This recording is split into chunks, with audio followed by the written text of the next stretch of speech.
bienvenue si vous nous rejoignez. Nous sommes toujours ici en direct, en plein cœur du Salon du Cheval de Paris, dans cet espace conférence où on vous propose plein de sujets passionnants. Et là, on va s'intéresser à l'évolution de la place du cheval dans la société depuis ces 160 dernières années. C'est précis. Et pour en parler, pour nous éclairer sur ce sujet, j'ai le plaisir de recevoir la directrice de la Société hippique française, la SHF, Émilie Morichon. Bonjour. Bonjour. Et bienvenue.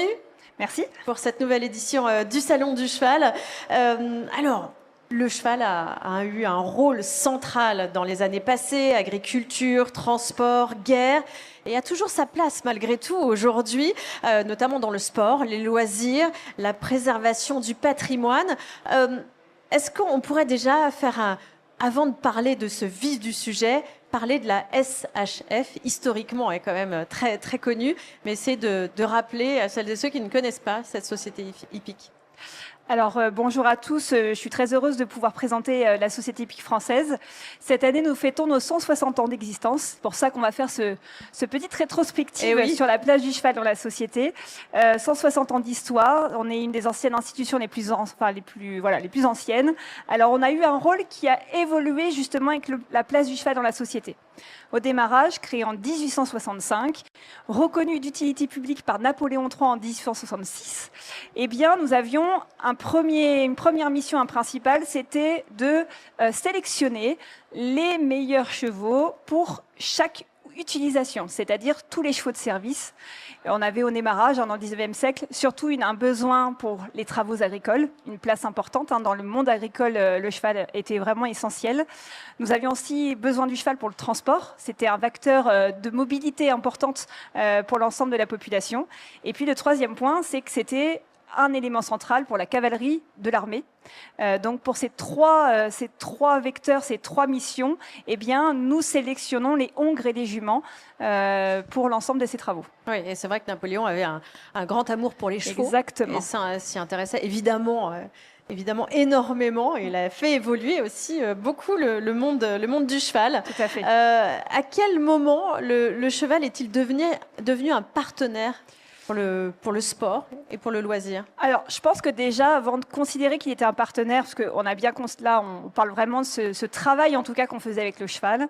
Je pense qu'on appelait le cheval de travail. Et qu'on appelait le cheval de travail, qu'on appelle encore le cheval de travail, puisqu'il existe toujours ce cheval utilitaire. Dès le milieu du 19e siècle, il y a eu vraiment un essor avec la bourgeoisie. C'était vraiment un élément important de savoir monter à cheval. C'est-à-dire que c'était un loisir urbain. Donc, c'était déjà instauré bien avant que le cheval ne soit... Voilà, il n'a jamais été qu'un élément utilitaire. Il y avait déjà vraiment ce signe, soit de richesse, en tout cas d'un loisir pour l'aristocratie.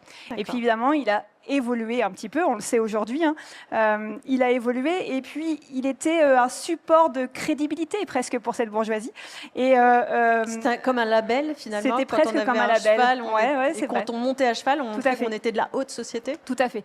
Après, on a eu. Alors, il faut savoir que le premier concours de saut d'obstacle a eu lieu en 1887. Donc, c'est assez tôt. Presque 22 ans finalement après la création de la SHF. Oui. Donc 1887, le premier concours qui a eu lieu à Vichy. En fait, le premier concours national de saut d'obstacle a eu lieu à Vichy, sur le stade des Cases du Sichon, qui était d'ailleurs la propriété de la SHF à l'époque. Et puis, donc c'est le plus ancien concours qui existe encore aujourd'hui. Donc voilà, il y a toujours cet ancrage dans la ville de Vichy. D'autres anecdotes, on a eu en 1873 le premier rassemblement à Vincennes. Parce que c'était presque les prémices en fait des courses hippiques.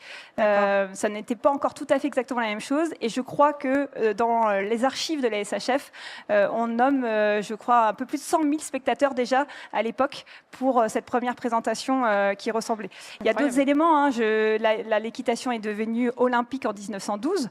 Donc, on est vraiment encore très en amont et avant la création de la Fédération française d'équitation. Donc là, on est vraiment avant la démocratie de ce sport. Et tout ça, c'était chapeauté par la SHF à l'époque? Oui, tout à fait. D'accord, donc c'était elle qui était organisatrice de ces premiers événements équestres. Tout à fait, qu'elle a transféré ensuite à la Fédération française d'équitation quand elle s'est créée.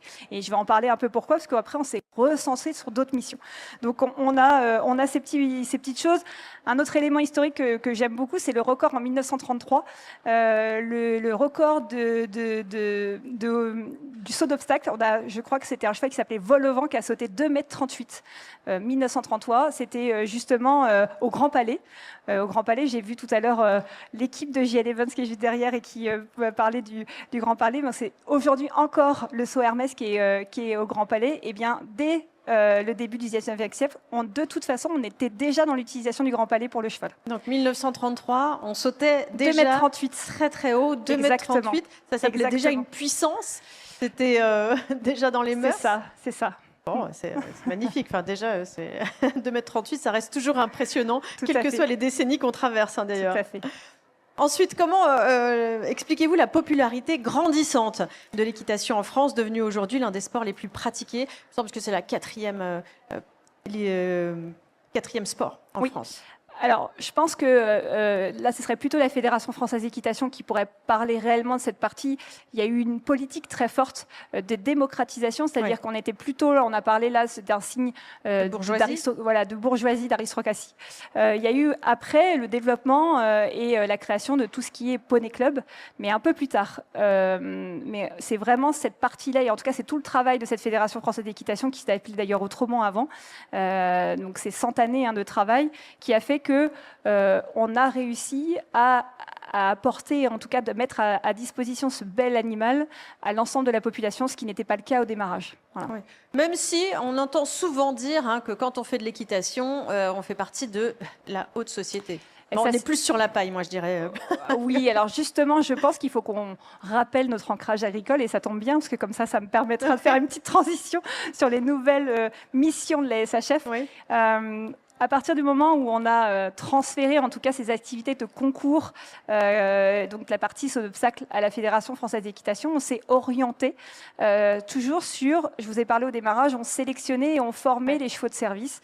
Et bien du coup, les chevaux de service étant beaucoup moins importants dans la place de la société, et on a eu ce cheval de sport, en tout cas cheval de loisir, qui était très recherché, eh bien on a orienté nos missions dans le soutien de la production et de la transformation, en tout cas la formation de ces jeunes chevaux pour le sport et le loisir. Donc nous, on s'est vraiment recentré sur la partie production, transformation d'un produit agricole, à l'exemple des autres espèces animales, bovins, ovins, caprins.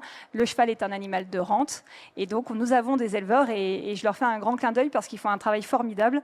Et donc, nous, on est vraiment orientés. On ne dépend d'ailleurs que du ministère de l'Agriculture, à la différence d'autres institutions comme la Fédération française d'équitation, qui dépend et du ministère de l'Agriculture et du sport. Voilà.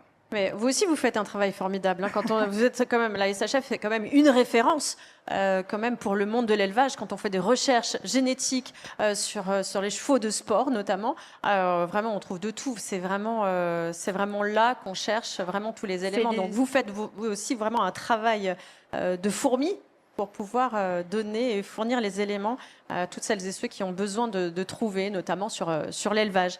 Le bien-être animal, c'est devenu un sujet incontournable depuis plusieurs années maintenant. Comment cette notion influence l'élevage et la pratique équestre, les pratiques équestres?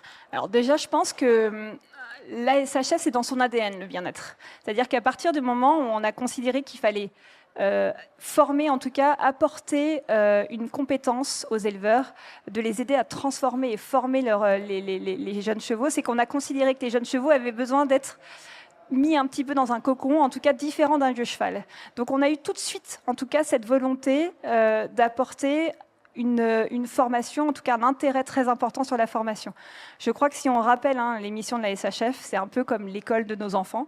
Ils commencent leur gamme, il faut absolument qu'ils connaissent l'alphabet avant d'aller plus loin et apprendre la lecture. C'est exactement la même chose, et on y intègre un élément supplémentaire, c'est surtout l'intégrité physique. On sait qu'ils sont en croissance, et à la différence de plein d'autres espèces, nous avons une croissance très lente. Nous savons que le cheval peut grandir, donc on considère en tout cas dans le volume agricole qu'à l'âge de 7 ans, le cheval est adulte. Jusqu'à 6 ans, il est en croissance. On sait qu'on a aussi des chevaux qui grandissent un peu plus tard, on a des chevaux plus tardifs, mais globalement, voilà, il y a 6 années de croissance, ce qui est important.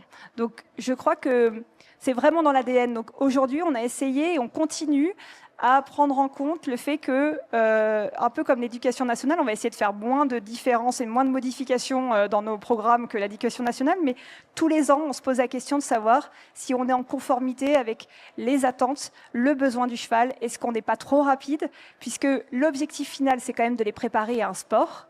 Le sport, on sait, il évolue, on pourra en parler d'ailleurs un peu après, mais on produit quelque chose parce qu'on doit avoir un produit fini derrière, c'est le sport qui nous dicte en tout cas cette formation.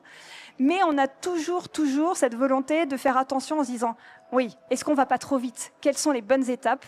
Est-ce qu'on ne doit pas attendre encore un peu plus loin? Et en même temps, on va prendre le comparatif chez les humains. Le sport de haut niveau, les adultes ne commencent pas le sport adulte, il commence toujours beaucoup plus tôt. Ouais. Donc il faut préparer le squelette à l'effort, au sport, et dans les meilleures conditions possibles. Voilà. Donc finalement, vous voulez dire par là que ce ne sont pas des éléments définitivement établis, c'est qu'il y a une remise en question, une remise en cause tous les ans? Oui, alors il y a une remise en cause tous les ans, mais c'est surtout que les études, les recherches scientifiques nous permettent aussi d'aller encore plus loin, c'est-à-dire qu'on apprend encore tous les ans, et heureusement. Et je remercie d'ailleurs tous les chercheurs et toutes les institutions qui travaillent autour de cette recherche, c'est-à-dire qu'il y a des éléments qu'on ne connaissions pas avant. Je peux prendre un exemple de notre grand regretté Jean-Maurice Bonneau qui était d'ailleurs à l'initiative de nos formations Label Cavalier. Quand il faisait les formations de ces cavaliers jeunes chevaux, vous avez un refus. Je pense que toutes les jeunes ou les jeunes qui sont ici et qui montent à cheval sont arrivés sur une barre, le cheval refuse pour X raisons. Et la première chose qu'on aura envie de faire, c'est prendre la cravache. Eh bien, en fait, grâce au besoin, en tout cas à la volonté de la société de réfléchir autrement, on s'est posé d'autres questions. Et on a trouvé d'autres solutions qui sont beaucoup plus confortables et pour le cavalier et pour le cheval, et qui ont les mêmes, en tout cas des bons résultats. Mais je ne sais pas si la société, si elle n'avait pas évolué, en tout cas dans le regard qu'il porte sur la complicité entre le cheval et l'humain, si on aurait pris le temps d'aller et trouver de nouvelles formules, en tout cas. Ça aurait peut-être été toujours dans la force. Exactement. Et pas dans la compréhension, parce que c'est vrai qu'aujourd'hui, on est quand même dans essayer de comprendre ce qui se passe dans la tête du cheval. Tout à fait. Comment il voit, comment il entend, comment il réagit, comment il sent, comment il ressent. Et au niveau, ses émotions aussi sont devenues un vrai sujet. Et n'oublions pas, quand on parle de bien-être, après, c'est une histoire, avant tout, c'est une histoire d'éleveur. C'est-à-dire que si on a des chevaux et si on a la capacité de faire aujourd'hui de l'équitation et d'avoir les meilleurs chevaux français d'ailleurs en saut d'obstacle, en concours complet et en endurance. C'est vrai, il faut le rappeler. Il faut le rappeler, soyons un peu chauvins. C'est que nous avons aussi des hommes et des femmes qui sont passionnés et qui prennent le temps de les élever. Vous parliez de paille, bien les élever. Ils sont dans la boue. Dans le double sens du terme d'ailleurs, de les élever vers le haut. Exactement. Et c'est une histoire de patience. Ouais. C'est une histoire de patience, c'est une histoire de passion, c'est une histoire de risque aussi, puisque on a beau essayer d'apporter le maximum d'informations sur la donnée génétique, eh bien il y a toujours une part de chance, une part de magie, une part de magie, et c'est ce qui fait de belles histoires aussi. Ouais. Donc rappelons tout ce courage qu'ils ont de croire encore et de nous permettre en tout cas de continuer à briller, notamment dans les plus basses épreuves mondiales. Quels sont les défis majeurs finalement pour la filière équine dans les prochaines décennies ? Alors les défis majeurs, évidemment, on a déjà d'une part le dérèglement climatique. Je pense qu'il faut qu'on soit conscient que ce qu'on faisait aujourd'hui, on le fera peut-être plus demain. Ouais. Nous, côté élevage, on a une question sur la pousse de l'herbe, la saison de reproduction, sur les compétitions aujourd'hui qui peuvent se passer à des périodes où les chaleurs peuvent peut-être plus nous permettre, en tout cas, de continuer à avoir ces performances sportives aussi importantes. Donc, on a de toute façon une prise de considération à prendre sur ce climat qui change de toute façon notre façon d'élever et notre façon aussi d'utiliser le cheval. C'est vrai, vous avez raison, parce que je pense que je ressonge à la semaine dernière où il faisait 15 degrés. Oui. Et on a vu des juments être en chaleur en plein mois de décembre. Tout à fait. Donc on se fait se poser des questions parce que c'est... Tout à fait. Et ce qu'il faut penser, c'est le métabolisme, sur cette c'est ça. Donc il y a les chaleurs.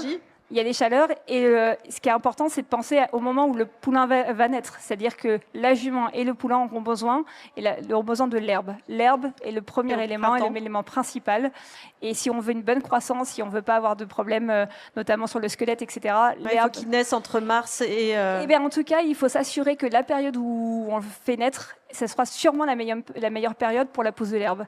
Sauf qu'aujourd'hui, on se rend compte qu'on a encore de la pousse de l'herbe en ce moment, ce qui n'était pas le cas avant, qu'au mois de mai, juin, que de temps en temps, et même en Normandie, il peut arriver d'avoir beaucoup moins d'herbe.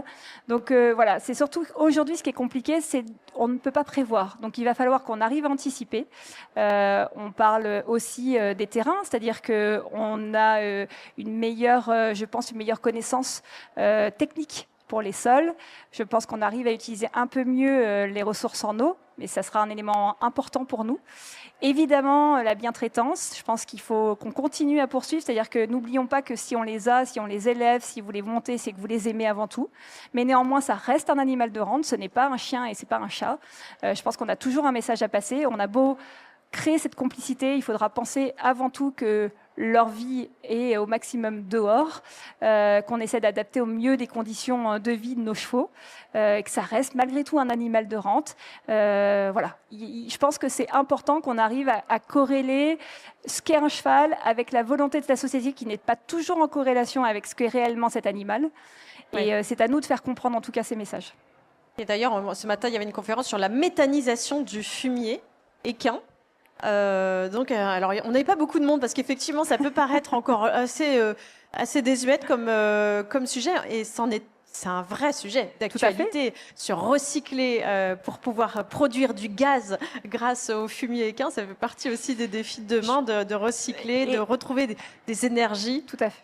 Pour faire des économies aussi. Je pense qu'en tout cas, on a une belle ère devant nous. La production du cheval est une des productions les plus vertes, puisque nous sommes la production qui utilise moins d'intrants chimiques, qui utilise des espaces aujourd'hui qui ne sont pas utilisés par d'autres espèces. Je pense que nous, on a besoin des haies, des bocages, qu'on peut utiliser les marais. Donc voilà, on a une belle... je crois qu'on a encore de belles choses à prouver. Maintenant, il faut qu'on arrive à se faire entendre dans ce monde agricole où l'espèce animale est sûrement une des plus petites. N'oublions pas que nous sommes une petite famille qui est en plus très segmentée entre le sport, les courses, le cheval de travail.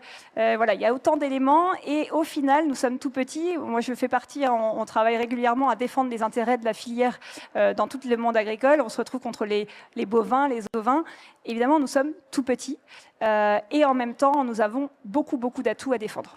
Oui, et quand même près de 700 000 licenciés, de pratiquants, croyants pratiquants, licenciés, parce qu'il y a aussi d'autres pratiquants qui ne sont pas licenciés.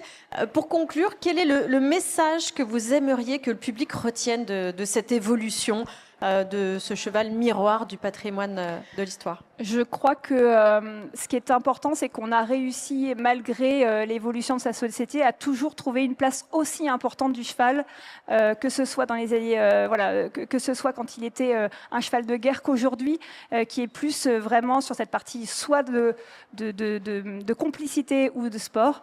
Donc, je n'ai aucun doute qu'on trouvera toujours la place de ce cheval, même si nous avons d'autres attentes demain. Et je lui crois un Ben Alvigne. Ben oui, parce qu'il y a beaucoup d'amour. Beaucoup de passion autour de tout ça. Merci infiniment, Émilie Morichon, d'être venue nous parler de ce sujet. Bon anniversaire à la SHF. Merci. Et puis on essaie de se revoir, un de ces quatre, ici, sur ces conférences pour avoir d'autres sujets. Et nous, on se dit à très vite pour d'autres sujets, en effet, sur cet espace conférence. À très vite.